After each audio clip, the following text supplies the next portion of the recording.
قال رسول الله صلى الله عليه وسلم لا يؤمن أحدكم حتى أكون أحب إليه من والده وولده والناس أجمعين أو كما قال عليه الصلاة والسلام।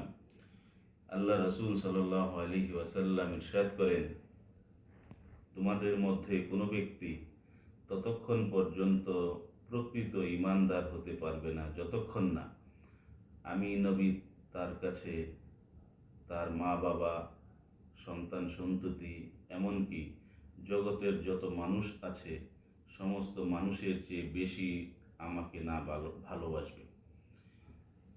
রাসূলুল্লাহ সাল্লাল্লাহু আলাইহি সাল্লামের এই হাদিসে মানুষকে প্রকৃত ঈমানদার হওয়ার জন্য সবার চেয়ে বেশি রাসূলুল্লাহ সাল্লাল্লাহু আলাইহি ওয়াসাল্লামকে মহব্বত করতে বলা হয়েছে। কেন আমাদেরকে সমস্ত মানুষ থেকে রাসূলুল্লাহ সাল্লাল্লাহু আলাইহি সাল্লামকে বেশি ভালোবাসতে হবে, অথচ মানুষ সৃষ্টিগতভাবেই তার সন্তান সন্ততি, মা বাবা, পরিবার পরিজন, আত্মীয় স্বজন যারা আছে তাদেরকে অন্যের চেয়ে বেশি ভালোবাসে।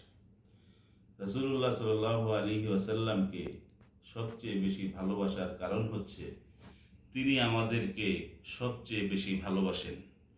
আমাদের সবচেয়ে আপনজন হচ্ছেন রাসূলুল্লাহ সাল্লাল্লাহু আলাইহি ওয়াসাল্লাম।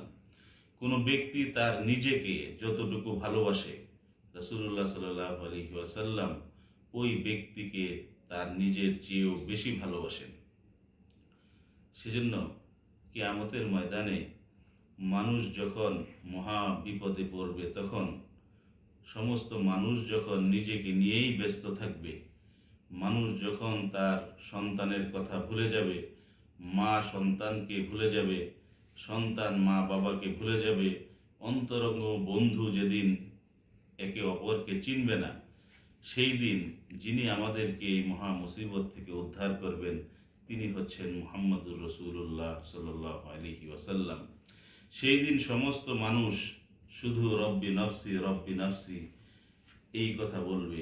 একমাত্র ব্যক্তি যিনি বলবেন রব্বি উম্মতি, হে আল্লাহ আমার উম্মতকে রক্ষা করেন। সেজন্য কিয়ামতের ময়দানে আমরা মুহাম্মদুর রাসূলুল্লাহ সাল্লাল্লাহু আলাইহি ওয়াসাল্লামের চেয়ে বেশি আপনজন আর কাউকে পাবো না। সেজন্য কিয়ামতের ময়দানে নাজাতের জন্য দুনিয়াতে রাসূলুল্লাহ সাল্লাল্লাহু আলাইহি ওয়াসাল্লামকে সবচেয়ে বেশি মহব্বত করা, সবচেয়ে বেশি ভালোবাসা ঈমানের দাবি। কিয়ামতের ময়দানের সেই কঠিন পরিস্থিতির কথা আল্লাহ তাআলা পবিত্র কোরআনে ইরশাদ করেছেন, ইয়াউমা ইয়াফিরুল মার'উ মিন আখিহি ওয়া উম্মিহি ওয়া আবিহি ওয়া সাহিবাতিহি ওয়া বানিহি লিকুল্লি ইমরিইম মিনহুম ইয়াউমা ইযিন শা'নুন ইউগনি। কিয়ামতের ময়দানে মানুষ তার বন্ধুকে ভুলে যাবে, সন্তান তার মা বাবাকে ভুলে যাবে, মা বাবা সন্তানকে ভুলে যাবে। সেই দিন ব্যক্তি শুধু তার নিজেকে নিয়েই ব্যস্ত থাকবে। আর সেই দিন আমাদেরকে সেই মহা মুসিবত থেকে উদ্ধারের জন্য যিনি এগিয়ে আসবেন তিনি হচ্ছেন মুহাম্মদুর রাসূলুল্লাহ সাল্লাল্লাহু আলাইহি ওয়াসাল্লাম।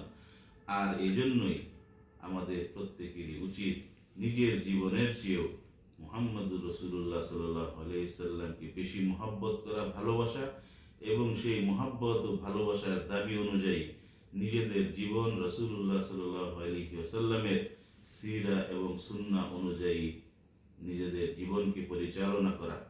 রবিউল আউয়াল মাস রাসূলুল্লাহ সাল্লাল্লাহু আলাইহি ওয়াসাল্লামের সিরাত এবং সুন্নাহ জানার এবং মানার এক বিরাট মৌসুম।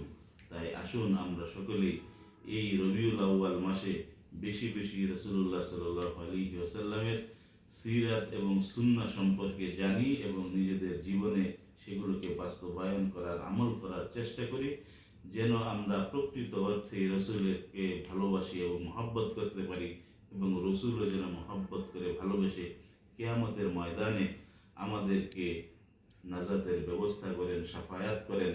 আমরা যত গুনাহগারী হই না কেন রাসূলুল্লাহ সাল্লাল্লাহু আলাইহি ওয়াসাল্লাম ইরশাদ করেছেন, শাফাআতি লি আহলিল কাবাইরি মিন উম্মতি।